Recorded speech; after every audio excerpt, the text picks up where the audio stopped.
Other international organization.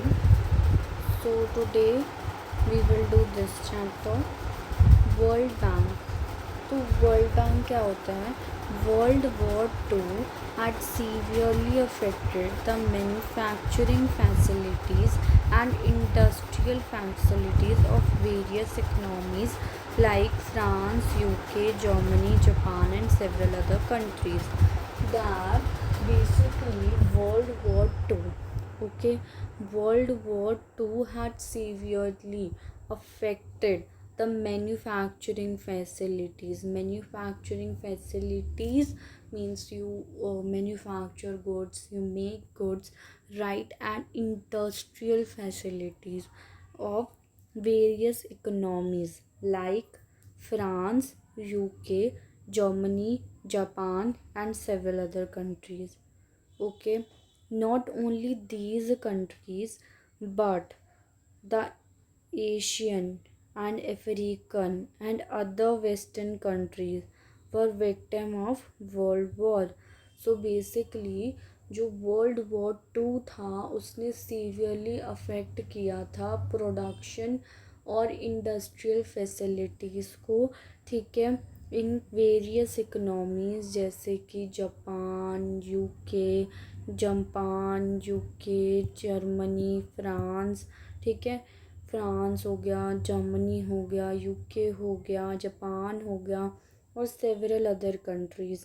ठीक है, not only these countries, सिर्फ यही कंट्रीज़ नहीं थी पर एशियन और अफ्रीकन और अदर वेस्टर्न कंट्रीज़ भी थी जो कि सीवियरली अफेक्ट या फिर आप कह लो विक्टिम थी वर्ल्ड वॉर की. ठीक है, जो थर्ड वर्ल्ड की कंट्रीज़ थी उनको ऐसा लगता था कि एक नीड है एक इंस्टीट्यूशन की for the reconstruction of war shattered economy and the development of agricultural and industrial sector of the economies. तो जो third world countries felt the need, उनको एक ऐसी नीड महसूस हुई for the reconstruction of war for an institution, के एक institution बने. ठीक है, the third world countries felt the need for an institution. किस चीज़ के लिए? For the reconstruction. किस चीज़ की reconstruction? Of the war shattered economy, जो वॉर शैटर्ड इकनॉमीज़ थी उसकी, and the development of agricultural and industrial sector of their economies, और उनके एग्रीकल्चरल और इंडस्ट्रियल सेक्टर की डेवलपमेंट के लिए. ठीक है, उनकी इकनॉमीज़ की. इन जुलाई 1944 जो international monetary and financial conference was held at Bretton Woods, New Hampshire. The participant countries at the Bretton Woods. तो बेसिकली जुलाई 1944 में international monetary and fiscal conference held होती है ब्रेटन वुड्स, न्यू हैम्पशायर में. ठीक है, और जो पार्टिसिपेंट कंट्रीज़ थी eight the Bretton Wood conference, जो भी मतलब पार्टिसिपेट कर रही थी ब्रेटन वुड कॉन्फ्रेंस में, उन्होंने ये रियलाइज़ करा कि सिर्फ IMF जो है वो अचीव नहीं कर सकता इस ऑब्जेक्टिव को. ठीक है, तो the conference resolve to establish another institution for the development and reconstruction of different economies. इसलिए जो कॉन्फ्रेंस थी उसमें ये रिजॉल्व हुआ कि वो एक एस्टैब्लिश करेंगे another institution for the development and reconstruction of the different economies, जिसका नाम रखा गया international bank for reconstruction and development, IBRD.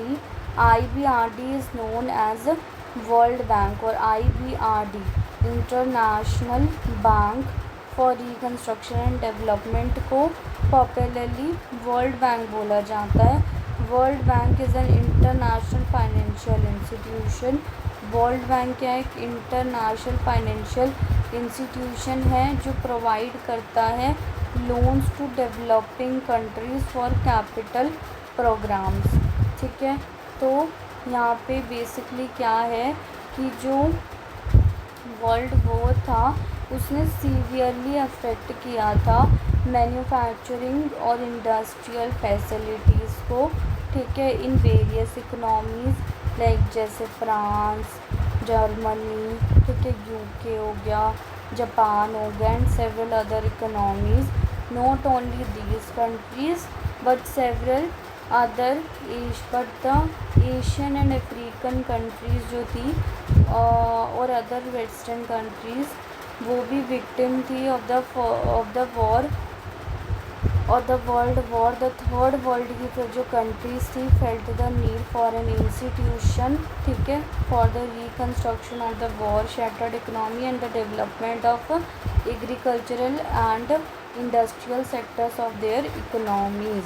तो इन जुलाई 1944 में the international monetary and financial conference हुई।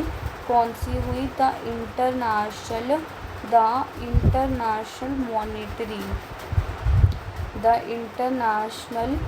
Monetary and financial conference. International monetary and financial conference हुई। ठीक है, कब हुई ये बहुत ज़रूरी है। ठीक है, जुलाई 1944 में। ठीक है, जुलाई 1944। बच्चों जो मैं पॉइंट्स बता दूँ ना ज़रूरी हैं, उसको आप बिल्कुल अच्छे से याद कर लिया करो।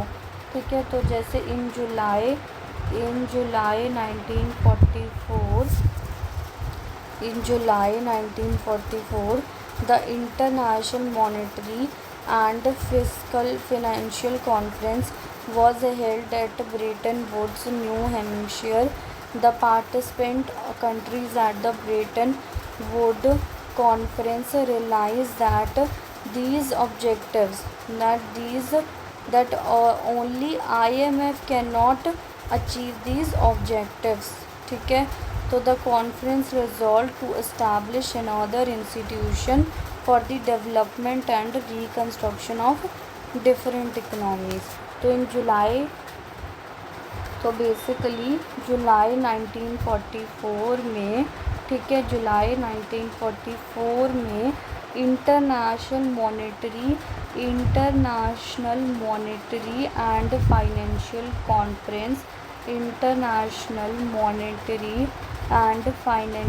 कॉन्फ्रेंस जो थी was held at Bretton Woods, ठीक है, न्यू हैम्पशायर। और जो पार्टिसिपेंट्स थे at the Bretton Wood conference realize that only IMF cannot achieve these objectives. The conference resolved to establish another institution, ठीक है, for the reconstruction and development of different economies. ठीक है, the International Bank for Reconstruction and Development IBRD की formation हुई। IBRD is popularly known as World Bank. The World Bank is an international financial institution that provide loans to developing countries for capital program। और क्या है world bank, ये भी बहुत ज़रूरी है। तो एक ही डेफिनेशन आप अच्छे से याद कर लो जो यहाँ पे लिखी हुई है। ठीक है, the world bank is an international financial institution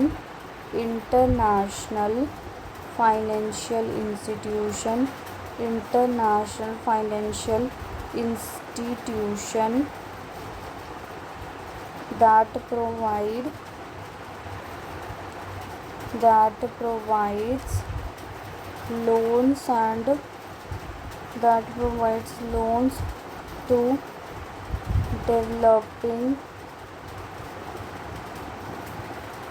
countries for capital program। ठीक है, तो ये जो था टॉपिक, ये आपका था वर्ल्ड बैंक के बारे में। जब आप वर्ल्ड बैंक में आप बताओगे तो सबसे पहले आपको बताना ही पड़ेगा कि भाई जो हमारा, पहले हम यहाँ से शुरू करेंगे कि हमारा जो वर्ल्ड वॉर 2 हुआ, ठीक है, वर्ल्ड वॉर 2 हुआ, उससे क्या हुआ भाई, उससे जो इकोनॉमीज़ थी वर्ल्ड की वो शैटर हो गई, ठीक है। और कौन कौन सी कंट्रीज़ थी वो आप बता सकते हो, जैसे जर्मनी थी, ठीक है, जापान थी, ठीक है। उसके बाद आप बताओगे कि not only these countries but जो अदर वेस्टर्न कंट्रीज़ थी वो भी अफेक्टेड थी, जैसे कि एशिया हो गया, अफ्रीका हो गया, ठीक है। फिर उसके बाद आप बताओगे कि जो थर्ड वर्ल्ड की कंट्रीज़ थी उनको एक नीड लगी कि एक इंस्टीट्यूशन होना चाहिए, ठीक है, for industrial and agricultural development.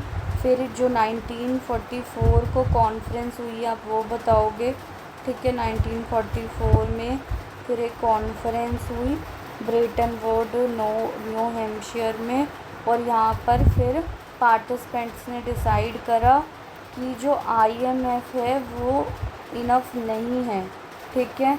किस चीज़ के लिए इनफ नहीं है, इन ऑब्जेक्टिव्स को जो हम ऊपर डिस्कस करके आए हैं उनको अचीव करने के लिए, ठीक है। तो उसकी वजह से क्या हुआ, फिर IBRD बना जिसको हम वर्ल्ड बैंक कहते हैं, ठीक है।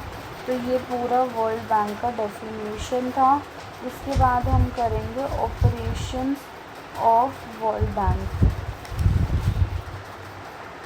हमारा ऑपरेशंस ऑफ वर्ल्ड बैंक में आता है पहला बोरिंग एक्टिविटीज़ ऑफ बैंक। तो पहला ऑपरेशन है वर्ल्ड बैंक का बोरिंग एक्टिविटीज़ ऑफ बैंक, ठीक है। तो बेसिकली जो वर्ल्ड बैंक है ना उसकी बोरिंग एक्टिविटीज़ होती है, ठीक है। Boring is an important activity of bank with the following features. तो इसके क्या फीचर्स हैं, बोरिंग जो होती है एक इम्पॉर्टेंट एक्टिविटी होती है बैंक की with the following features. It help in creating resources to lend fund. तो सबसे पहले तो ये हेल्प करता है रिसोर्सेज को क्रिएट करने में, जिससे कि हम जो है किसी और को फंड्स जो हैं वो दे पाएँ। तो सबसे पहले रिसोर्सेज क्रिएट करने में हेल्प करता है टू लेंड फंड्स। दूसरा, boring can be on a medium term and long term basis from the international capital market. जो बोरिंग है वो हो सकता है कि वो बेसिकली शॉर्ट टर्म की हो, ठीक है, मीडियम टर्म्स की हो सॉरी, या फिर लॉन्ग टर्म बेसिस पे हो from the international capital market. Borrowing can be done under currency swap agreements and discount note program. और जो बोरिंग है वो under currency note swap agreements और डिस्काउंट नेट प्रोग्राम्स के अंडर डन करी जा सकती है। फिर वर्ल्ड बैंक जो है borrows from commercial banks and other financial institution with the help of floating rate notes. जो वर्ल्ड बैंक होता है ना वो बोरो करता है कमर्शियल बैंक से और अदर फाइनेंशियल इंस्टीट्यूशन से जिनके पास फ्लोटिंग रेट नोट्स होते हैं। तो ये under borrowing activities of bank में आ जाएगा। Boring activities of bank, boring जो है एक इम्पॉर्टेंट एक्टिविटी होती है, ठीक है, वर्ल्ड बैंक की। बोरोइंग जो है एक इम्पॉर्टेंट एक्टिविटी है वर्ल्ड बैंक की, जिसके जो है फॉलोइंग फीचर्स होते हैं, ठीक है। सबसे पहले ये हेल्प करता है रिसोर्सेज क्रिएट करने में, ठीक है। First of all it help in creating resources. Second, boring जो है मीडियम टर्म पे भी करी जा सकती है और लॉन्ग टर्म बेसिस पे भी करी जा सकती है from the international capital market. Third, borrowing can be done under currency swap agreements, swap agreements and discount note program. तो ये जो बोरोइंग है वो अंडर करेंसी स्वैप एग्रीमेंट्स और डिस्काउंट नेट प्रोग्राम करी जा सकती है। वर्ल्ड बैंक जो है वो बोरो करता है कमर्शियल बैंक से, ठीक है, या फिर कोई अदर फाइनेंशियल इंस्टीट्यूशन से जिनके पास फ्लोटिंग रेट नोट्स हो, ठीक है। तो these are the features of world bank, right. This is the features of borrowing activities of bank, जिसमें आप पहला फीचर बताओगे कि resource creation, help in creating resources. दूसरा बताओगे कि बोरो करने में borrowing can be on medium term and long term basis from the international capital market. और जो बोरिंग है वो अंडर करेंसी स्वैप एग्रीमेंट्स हो सकता है और डिस्काउंट नेट प्रोग्राम हो सकता है।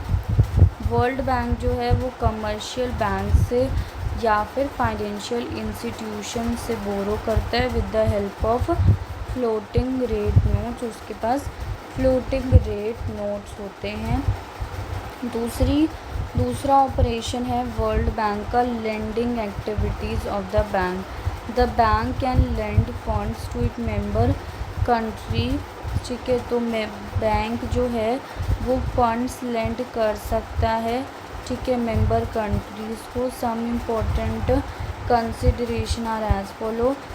World bank lends from its own resources, मतलब जो वर्ल्ड बैंक है ना वो हमेशा अपने ही रिसोर्सेज से लेंड करता है, ठीक है। Bank lends funds from the resources borrowed by the bank in the market of the member countries. जो बैंक है वो लेंड करता है फंड से फ्रॉम द रिसोर्सेज जो बोरोड हैं by the bank in the market of the member countries, ठीक है। बैंक जो हो सकता है कि वो गारंटी दे दे, ठीक है। The bank may guarantee the loans that are raised by the member country from various other sources. तो बैंक ये भी कर सकता है कि वो गारंटी दे दे, ठीक है, वो गारंटी दे सकता है, ठीक है, जो लोन्स हैं that are raised by the member country from other sources. और टेक्निकल और एडवाइजरी असिस्टेंस भी वर्ल्ड बैंक देता है, ठीक है। In addition to financial assistance, जो वर्ल्ड बैंक है वो फैसिलिटेट करता है technical and advisory assistance to its member country, which include plan the development programs for member countries। developmental programs plan करता है मेंबर कंट्रीज़ के लिए with assessment of their needs and economic resources, establishment of economic development institute to provide training to the senior officials to the less developed countries.